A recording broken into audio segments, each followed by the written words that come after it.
alam ninyo ang homesickness, hindi nawawala yan sa buhay ng OFW. Pag nararamdaman ko homesickness, iiyak ako. Oo, iiyak ko talaga yan. Hanggat gusto kong umiyak. Iyak lang ako niyan. Tapos after noon, bangon na lang ulit. Kasi wala ka namang magagawa. Wala namang ibang magsusurvive para sa'yo, kundi sarili mo lang eh. Tinis ko po yan kasi gusto kong makauwi sa mga anak ko ng buhay. Sabi ko kahit wala akong maiuwing pera, basta't makauwi lang ako ng ayos, okay na po yun. Sabi nga nila, ang mukha ng OFW ay babae because of the care work, because of the care economy.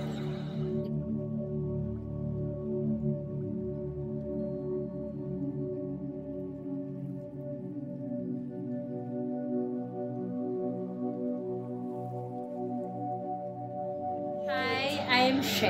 I'm a caseworker here in Center for Migrant Advocacy Philippines.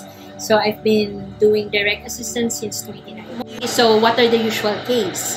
Most of them are sex abuse, physical abuse, emotional abuse, and other labor-related cases like unpaid wages, yung mga ganun. And overwork, ganyan. Pero nangunguna talaga yung sex, emotional, and psychological abuse.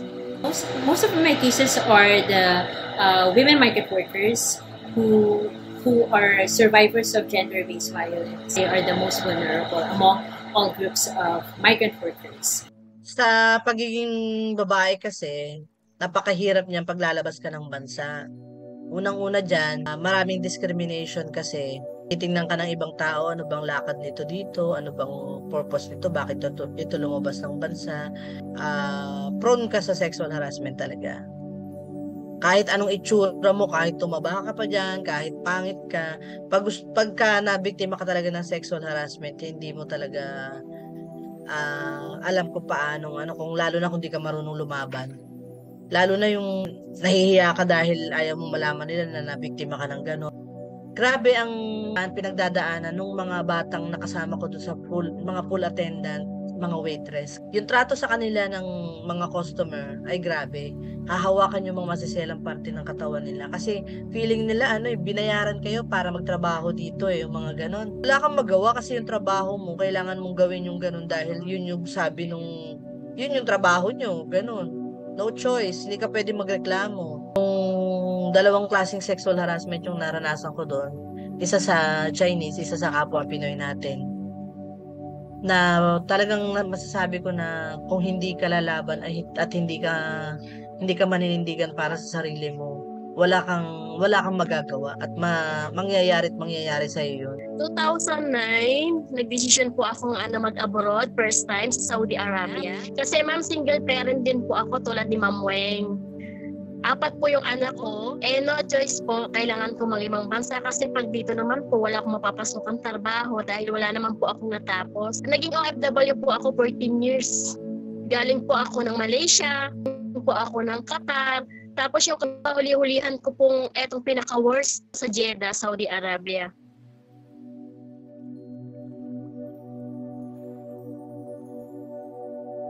Massive talaga yung impact ng pandemic, diba? Widespread lockdown, yung ganyan.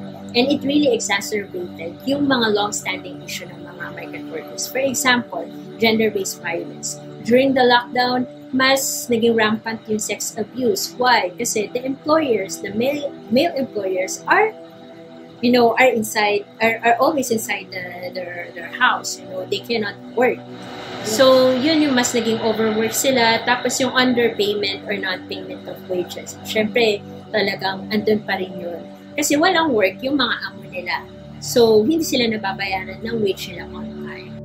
Pandemic po, 2020. Tapos po ng kontrata ko, April. Dapat po uuwi na ako. Nag-pandemic po ng March. Walang po ng trabaho yung amo ko. Wala silang mapasahod sa akin. April until November, wala po akong sahod. Ngayon, nakiusap po ako sa amo ko na pwedeng maglinis ako sa ibang bahay, maglaba ako para makaipon ako ng ticket, pambili ng ticket. Pinayagan naman po ako.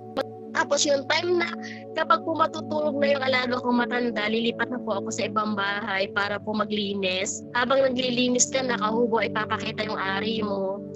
Meron naman po na yayayain kang mag-sex kahit ayaw mo. Pero hindi po nila ako napilit kasi talagang ayaw ko.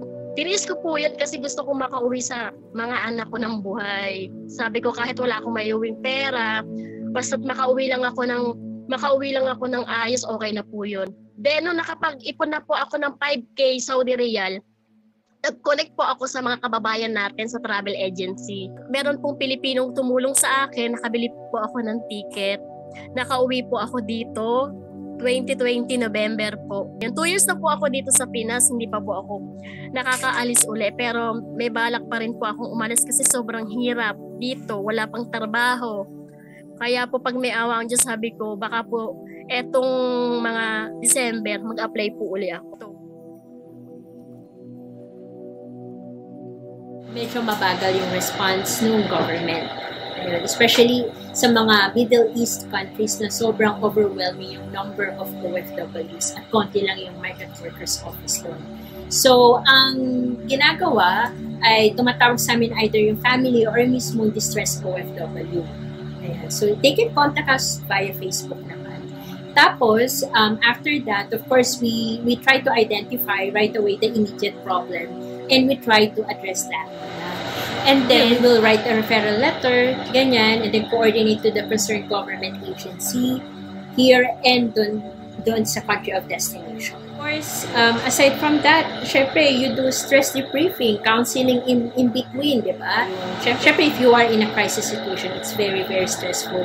Not only for the OFW, but also for the family of the OFW. So, yun yung ginagawa namin. We do referral, we do stress debriefing, counseling, and then we monitor it. No, we monitor the referral to the concerned government agency until ma-rescue na yung OFW. But it's not an easy task, no? Kasi, syempre, maraming mga barriers at maraming factors na kailangan mo i-consider. Especially if the OFW is still in the country of destination. Kailangan lang talaga ng close coordination with the migrant workers office natin or with the embassy, ayan. At saka, of course, with the family. What would add to that, burden pa sa aming mga case workers, yung slow response.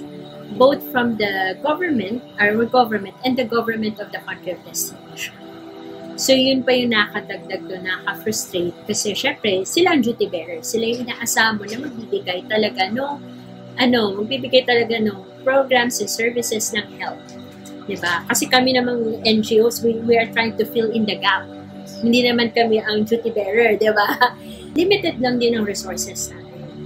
So, like what you said, we have to do a lot of collaboration, not only with the government agencies, but with our fellow NGOs, and with other, organizations that could help the OFW to restore his or her social function.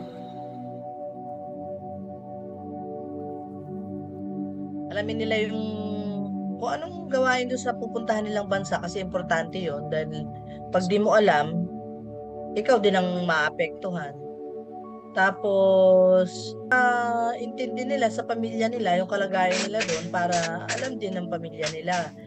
Hindi mag-expect ng kung ano-ano para magkakaintindihan sila. At hindi rin siya maghahabol kung ano yung kailangan niyang habulin na, kung ano yung kailangan ipadala, ganun. So, pagdating doon sa bagay na hindi natin mape-predict nang hindi pa nangyayari, kagaya nga nung mabibiktima ka ng mga sexual abuse na yan, always prepare lang. Always prepare, tapos presence of mind. Kagaya nga ng nangyari sa amin ni Ma'am Monet, yung kailangan matatag din kayo. Kasi para pag alam nila na naninindigan ka, hindi rin nila basta-basta mababasag yung paninindigan mo. Yun lang, manindigan sa kalakas ng loob.